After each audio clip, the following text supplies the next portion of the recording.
Bismillahirrahmanirrahim. Jangan lupa subscribe ya.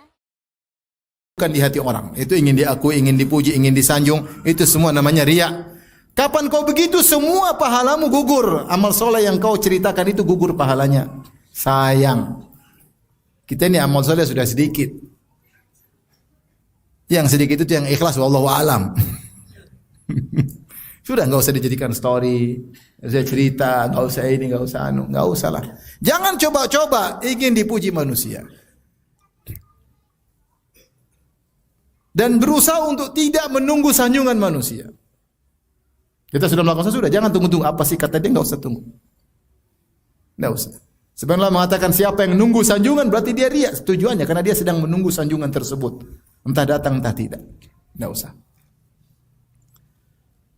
Oleh karenanya ikhwan dan akhwat yang rahmatillah subhanahu wa ta'ala, tidak usah kita ngangkat diri kita, tidak usah kita cerita amal soleh kita, kalau ternyata kita niatnya untuk diakui oleh orang lain. Sudah saya sampaikan tadi, ada orang masuk neraka gara-gara berjihad fisabilillah. Dan ada orang masuk neraka gara-gara ahli Quran, gara-gara jadi ustaz, malah masuk neraka. Dan ada orang masuk neraka gara-gara dermawan, bangun ini, bangun sana, bantu ini, bantu sana. Kenapa? Ketika dia melakukannya, talabul manzilah fi qulubil ibad. Karena dia mencari kedudukan di hati manusia, bukan karena Allah Subhanahu wa taala. Dan Allah tidak menerima persekutuan. Kata Nabi sallallahu alaihi wasallam, Allah berkata, "Ana agnas syuraka ani syirik."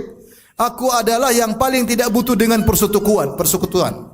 Man amila amalan asyraka fihi ma iya ghairi taraktuhu wa syirkahu. Siapa yang melakukan amal saleh, mengambil sekutu selainku, dia ingin dipuji olehku dan juga ingin dipuji olehnya, saya tinggalkan dia dengan sekutunya. Allah tidak menerima persyirikatan. Kalau amal saleh harus 100% karena Allah. Jangan bilang saya beribadah karena Allah dan juga ingin dipuji oleh si fulan. Hilang. Oleh karenanya, jangan jadi kebiasaan untuk pamer ibadah. Sekarang kita sedang diuji oleh kebiasaan orang-orang untuk pamer ibadah. Bukan cuma orang awam, bahkan para dai, sebagian dai. Setiap kegiatannya dia pamer, dia pamerkan, dia statuskan. Wallahu alam, apakah semuanya ikhlas? Wallahu alam. Yang dahulu para salaf berusaha menyembunyikan amal soleh mereka. Setengah mati menyembunyikan amal soleh mereka. Karena mereka takut riya. Itu mereka.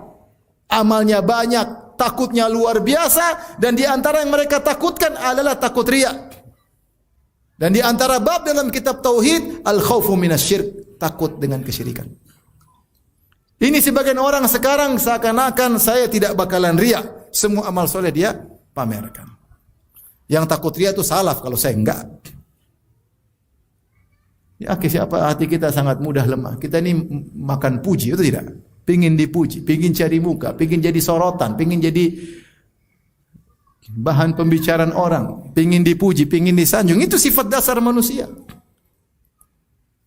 Nah, kalau tahu sifat dasar kita seperti, jangan buka celah.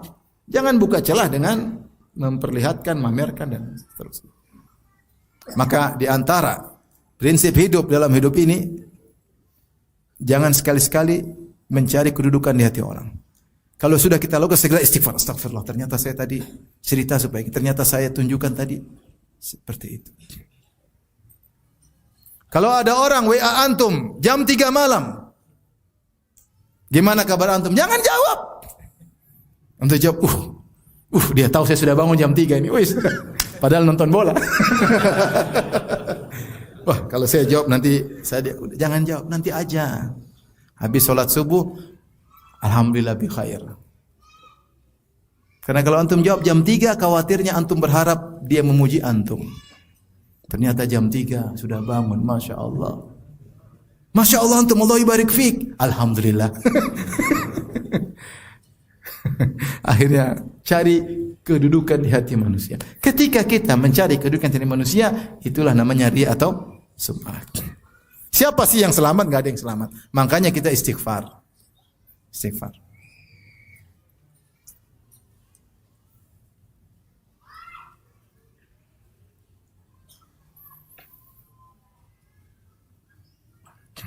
Di antara prinsip hidup dikatakan oleh Abu Darda atau seorang sahabat. Di antara kecerdasan seorang mukmin, dia tahu mata izdada imanuhu wa mata yanqus. Dia tahu kapan imannya bertambah dan kapan imannya berkurang. Kita bisa mengevaluasi kegiatan kita.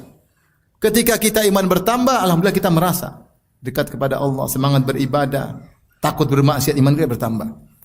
Kapan iman kita berkurang? Wah, semangat nih, pengen nonton film Korea, pengen nonton film box office, pengen dengar musik, pengen leha-leha, pengen, nah ini iman kita lagi apa? Turun. Dan setiap tambahan iman, turunnya iman ada sebabnya. Nah, seorang harus cerdas. Saya kalau aktivitas gini kok iman saya turun? Saya kalau aktivitas gini kok iman saya bertambah? Kapan dia tahu imannya bertambah, lakukan aktivitas tersebut. Kapan dia tahu imannya kurang, tinggalkan aktivitas tersebut, tidak usah ragu-ragu. Jangan jebak diri kita dengan kegiatan yang buat iman kita semakin apa? Turun. Karenanya kalau kita punya teman, kita berteman dengan dia seminggu, sebulan, kita evaluasi. Saya teman dengan dia ini apa pikiran saya? Ternyata semakin duniawi. Bicara barang-barang branded, bicara kemewahan, makan mewah, hotel mewah, ini mewah, semua mewahan. Ini berarti otak saya sudah terkontaminasi dengan otak duniawi. Putuskan hubungan, ma'assalamah. Ternyata saya bergaul dengan dia, iman saya semakin turun. Tapi kalau bergaul dengan satunya, Masya Allah jadi semangat ibadah, jadi sedikit-sedikit sedekah, pulang semakin sayang sama istri, atau pulang semakin sayang sama istri-istri, sama anak-anak maksudnya. Jadi iman saya bertambah, pertahankan. Semua kegiatan kita bisa ngukur, bisa evaluasi. Kalau iman kita bertambah, lakukan. Iman kita berkurang, berhenti. Di antara cerdasnya seorang mukmin, ya, dia mengetahui kapan imannya bertambah dan kapan imannya berkurang.